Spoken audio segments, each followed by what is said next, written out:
하루는 남편이 칼을 들었어요. 아이들이 있는데 칼을 막느라 손에 신경들이 다 나갔습니다. 병원에서 남편은 또 거짓말하는 거죠. 요리를 하다가 다친 것이다. 그런 일들이 생겼는데 어떤 일이냐면 남편이 아이들마저 데리고 자기의 나라 돌아가 버린 겁니다. 여러분은 어떻게 하시겠어요? 어머니라면?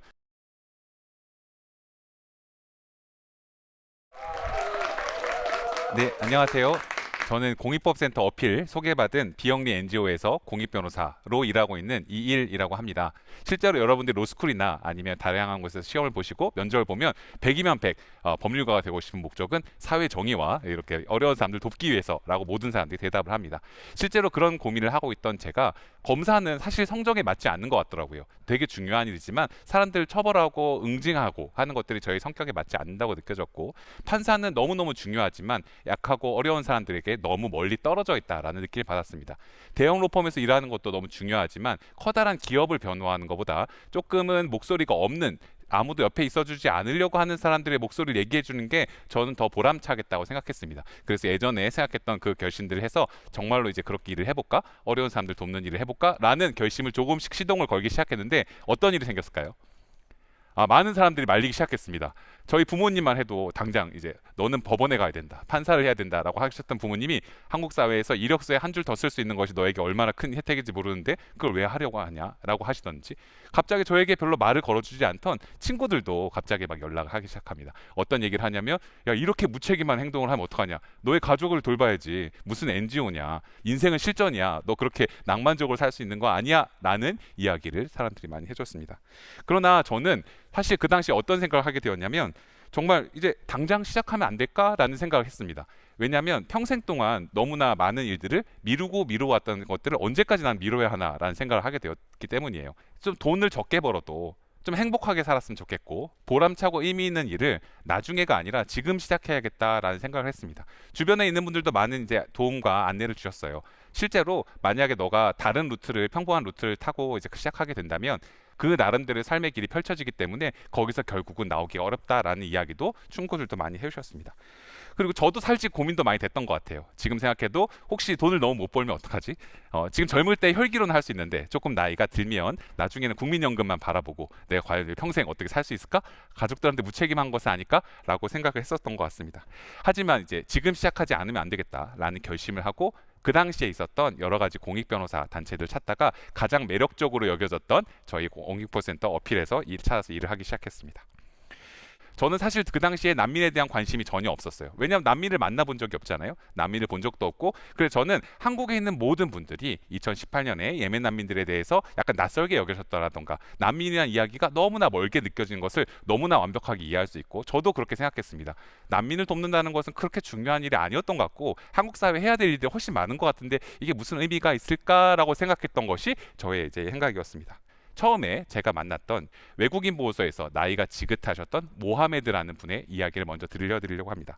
이분은 전쟁이 일어나고 있는 곳 시리아라는 곳에서 오신 분입니다. 시리아는 어떤 곳인가요? 사실 아주 평화롭고 안전한 곳 중에 하나였습니다. 그래서 아랍어를 공부하는 한국에 있는 많은 학생들은 아랍어를 공부하기 위해서 유학을 가려고 한다면 2011년 전에는 어학연수를 갈 때 전부 다 이제 시리아로 가서 어학연수를 하곤 했어서 그 기억들을 사람들이 간직하고 있습니다. 그러나 2010년부터 어떤 일이 있었냐면 중동 지역에 아랍의 봄이라고 해서 아랍식 민주주의를 갖고 여기서 전체적인 정권들을 무너뜨리고 국민들이 직접 자기가 이제 민주주의를 갖자라고 하는 운동들이 이제 많이 그 주변에서 일어났습니다. 근데 시리아는 어떤 곳이었냐면 아버지 대통령이 아들에게 대통령직을 세습하고 있었던 그런 나라였고 그러다 보니까 전체주의적 정권이 힘을 많이 가지셨던 나라였던 거죠.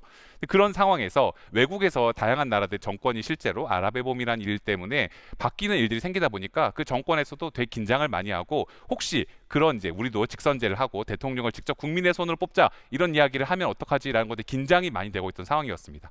국민들의 열망이 상당히 많았는데 여기 시리아에서 다마스커스라고 하는 수도가 있는데 그 밑에 다라라고 하는 지역이 있습니다. 그 다라라고 하는 지역에서 어떤 일이 일어났냐면 초등학생들이 이제 보안군들에게 잡혀가는 일이 생겼습니다. 보안군들에 잡혀갔는데 그 이유는 뭐냐면 초등학생들이 벽에다가 이제 의사여 이제는 당신 차례다라고 하는 글을 썼던 거예요. 그게 무슨 뜻이냐면 지금 대통령이 의사 출신이었거든요. 영국에서 유학을 공부하고. 그래서 무슨 얘기냐면 이제 당신이 내려올 차례다라는 거를 초등학생들이 벽에 쓰기 시작한 거예요. 그런 정도면 상당히 이제 그 어떤 정치적인 의식이 사람들의 가운데 많이 고양되어 있는 상태라고 할 수 있겠죠. 이제 그런 상태에서 사람들이 어떤 일이 가슴 아픈 일이 일어나냐면 학생들이 고문을 당하고 나중에 일주일째 지나서 시신 상태로 돌아온 겁니다. 어떤 아이는 이제 초등학생들 뻘의 아이들인데 어떤 아이들은 계속 조사를 받다가 누가 이 글을 쓰라고 시켰냐, 누가 이 돈은 누가 됐냐, 이 페인트는 누가 됐냐 이런 고문을 받다가 어떤 아이들은 이제 몸에 고문을 당하고 어떤 아이는 성기가 절단당하고 어떤 아이는 몸이 잘린 상태로 돌아와서야 하는 일들이 생깁니다. 여러분들이 부모님이셨으면 어땠을 것 같아요? 당연히 말도 안 되죠. 너무나 큰 분노가 났겠죠. 누가 우리 아이들한테 죄 없는 아이들한테 이런 일을 했어? 라고 해서 부모님들이 구호를 외치고 길거리에 나가기 시작합니다. 그 길거리로 나가서 하는 구호들이 뭔가요? 전 세계 어디나 국가폭력이 일어나면 반복적으로 일어나게 되는 세 가지 구호가 있습니다. 뭐냐면 진상을 규명하고 책임자를 처벌하고 피해를 회복하라. 우리나라에 있는 구호가 아니라 전 세계 어디나 있습니다. 그런 시위가 부모님들이 좀 더 격하게 일어나고 있는데 넘지 말아야 될 선을 넘어서 정부가 결국 민간인들에게 총을 발포하기 시작하고 그때부터 복잡한 전쟁이 시작돼서 지금은 일반 시리아 민중들에게는 시민들에게는 나토군이 터뜨리는 폭탄, 러시아군이 터뜨리는 폭탄, 미국이 터뜨리는 폭탄, 시리아 정부군이 터뜨리는 폭탄 이런 식의 전쟁이 일어나고 있고 수많은 사람들이 외국으로 지금 피신해 있는 상태입니다. 아까 전에 만났던 모하메드는 알레포라고 하는 그러니까 한국의 부산과 같은 곳입니다. 공무원으로 지내셨던 분인데요. 이 공무원으로 지내셨던 분이 나이가 지긋하신 분이죠. 이 공무원으로 지내셨던 분이 어떤 일이 있었냐면 반군을 도와줬다라는 혐의를 쓰고 교도소에 가는 일이 생겼습니다. 반군을 도와줬다 전쟁 상태에서 공무원이 이러면 뭔가 반역죄 같은 이런 느낌이 많이 들겠죠. 그러다 보니까 엄정하게 처벌을 받고 고문을 많이 당하다가 이분이 결국 풀려나십니다. 풀려났는데 이분이 어떤 선택을 하냐면 이분은 복직 명령을 받았지만 복직하지 않고 다른 나라로 피신해야겠다라고 생각했었습니다. 여기 있다가는 내가 한 번 더 무슨 문제가 생기면 우리 가족과 우리 어린 아이들은 다 끝이다라고 마음을 먹었던 것입니다. 이 모하메드는 국경을 넘어 터키로 가게 됩니다. 방금 전에 아까 말씀드렸던 것처럼 이 시리아 바로 위에 국경이 터키거든요. 지금 그래서 이 당시에 전쟁이 시작된 지 딱 1년 만에 100만 명의 시리아 사람들이 터키로 피신을 합니다. 깜짝 놀라시겠죠. 여러분 100만 명이 갑자기 우리 국경으로 넘어온다. 쉬운 일이 아니겠죠. 그러니까 터키에 있는 사람들이 많은 반발을 불러일으킵니다. 화도 내고 나 도연이나라 돌아가라도 하고 이런 일들이 많이 생깁니다. 어쩔 수 없이 이분은 또다시 결정을 하는데 다른 나라로 떠나야겠다. 왜냐하면 우리 가족들을 돕기 위해서 살리기 위해서라는 결심을 하게 됩니다. 유럽에 친척이 있었고 자기가 과거에 거기서 연수를 한 적이 있었기 때문에 유럽으로 가야겠다라고 마음을 먹고 자기가 가지고 있는 전 재산을 털어서 일단 위조 여권을 구매합니다. 되게 생소하죠, 여러분. 난민 위조 여권을 구매하는 게 말이 되나? 라고 할 수 있습니다. 그러나 난민들은 여권이 없는 경우가 있습니다. 여러분 만약 여러분들께서 북한 이탈 주민이 되어서 북한을 만약에 빠져나왔는데 여러분의 북한 여권이 만료되었다면 어떻게 하시겠어요? 그럼 베이징에 있는 북한 대사관에 가서 여권을 연장해 주세요 할 수 있을까요? 할 수 없습니다. 그건 저기 자기를 잡아가는 일이기 때문이죠. 난민이 처한 처지는 어떤 거냐면 난민이 처한 처지는 자기를 보호해야 되는 국가가 자기를 보호하지 않고 오히려 잡아가두는 상태가 되는 것입니다. 아무도 도와주지 않아요. 그러니까 여권을 만들지 않으면 밖으로 나갈 수가 없죠. 그러니까 지중해 배를 타고 사람들이 수영을 해서라도 건너가지 않으면 방법이 없으니까 사람들은 피신을 합니다. 그래서 여권을 만들어서 이분이 유럽으로 가려고 했습니다. 제가 어떻게든 내가 거기 정착을 해서 우리 가족들을 데려오겠다라고 마음먹은 것입니다. 그러나 원래 유럽으로 가려고 했던 정책은 이제 이쪽으로 가는 거였는데 브로커가 알려준 길은 유럽으로 곧장 가는 게 아니라 돌아가는 길을 알렸습니다. 약간의 경로를 세탁해서 이분이 난민이 아니라 이분이 그냥 이제 평소에 다양한 곳을 돌아다니는 사람인 것처럼 한 거죠. 그래서 왔다가 한국에 갔습니다. 이제 유럽으로 가야겠다고 드디어 나가는 와중에 드디어 어떻게 됐냐면 유죄 여건이 걸린 거예요. 그러니까 혹독하게 조사를 받다가 이분이 다시 터키로 송환당합니다. 그러니까 너무 가슴이 아프죠. 이분은 지금 유럽으로 가야겠다 마음 먹었는데 돌고 돌아서 인천공업까지 했다가 다시 어쩔 수 없이 간 거예요. 근데 한국에서 추방한 사람이 시리아 사람이 터키 국민도 아니잖아요. 그러니까 수상하다 생각해서 어떻게 했냐면 터키에서 이분을 다시 한국으로 송환합니다. 이분은 그러면 어떻게 되나요? 너무 당황스러워서 인천공항에 도착해서 울고불고 하면서 아랍어를 외치며 나를 이제 유럽으로 보내달라고 외치지만 출입국에서 얘기하기로는 당신은 위조 여권을 썼으니까 안 뜰 수 없다. 그냥 한국에서 난민 신청을 해라. 그래서 하지만 당신은 위조 여권 썼으니 구금된 상태에서 있어라라고 얘기를 한 겁니다. 어떻게 생각하면 이분은 아버지로서 아니 가장으로서 해야 될 당연한 일들을 하고 결심을 했는데 실제로 움직였던 길들은 뭐냐면 전혀 자기가 알지 못했던 한국이라는 곳에 외국인 보호소에 이분이 어떤 잘못을 한 것도 아닌데 그냥 구금되어 있는 국가의 경계 속에 이런 일들이 생겼습니다. 저는 이 이제 모하메드의 얘기를 들으면서 초짜 변호사였죠. 저는 얼마나 긴장했겠어요. 갑자기 이분이 난 시리아로 돌아가면 위험한 고문을 당하니 자살하겠다. 그래서 제가 얼마나 당황하면서 그런 일은 없을 겁니다. 도와줘서 이분 결국 풀려나오게 되고 난민의 지위를 얻고 가족들을 나중에 만나게 되는 그런 일들이 있었습니다. 저는 근데 이분을 보면서 난민이 그 전까지 제가 어떤 도움을 주는 멋진 변호사가 되어야겠다라는 마음을 막연히 먹고 있다가 와, 난민이 나와 같은 얼굴을 갖고 있고 나와 같이 연결되어 있는 사람이고 나와 같은 아버지고 이분들이 해왔던 것들은 엄청난 용기와 이런 것들이 있는 것이구나라는 것을 배우게 되었습니다. 다른 한 분의 이야기를 또 들려드리겠습니다. 아일라라고 하는 전 이 난민을 만나면서 세상에 이런 고통들이 있는 것인가라고 하는 이야기를 다시 한번 생각하게 됩니다. 아일라는 여성의 인권이 너무너무 나쁜 곳에서 온 이제 난민입니다. 기혼 여성의 50% 이상이 구타 경험이 있는 나라에서 온 겁니다. 이분은 16살 때 부모님이 이제 서류를 위조해서 미성년임에도 불구하고 다른 집에 팔려가듯 결혼을 하게 되었습니다. 팔려가듯 결혼하게 되었는데 그 집은 사실상 자기의 시아주버니가 마약상과 무기를 밀매하는 매우 안 좋은 집안이었죠. 남편에게 구타를 당하면서도 아이 둘을 키우면서 힘들게 이제 살아왔습니다. 나중에 어떤 일이 생기냐면 시아주버니가 자꾸 자기를 탐하는 일이 생기는 겁니다. 왜냐하면 여기는 아들을 낳아줬지만 자기 그 시아주버니의 아내는 아들을 낳아주지 않았거든요. 그러니까 아들을 낳지 않았다며 자기 아내를 오히려 구타하는 이제 그런 나쁜 사람이었던 거죠. 조직의 보스 같은 사람이었는데요. 남편이 해외 출장 간 사이에 시아주버니가 술을 먹고 방으로 들어와서 아이를 재우고 있던 아일라에게 와서 아일라를 강간하고 구타하고 이런 일이 생겼습니다.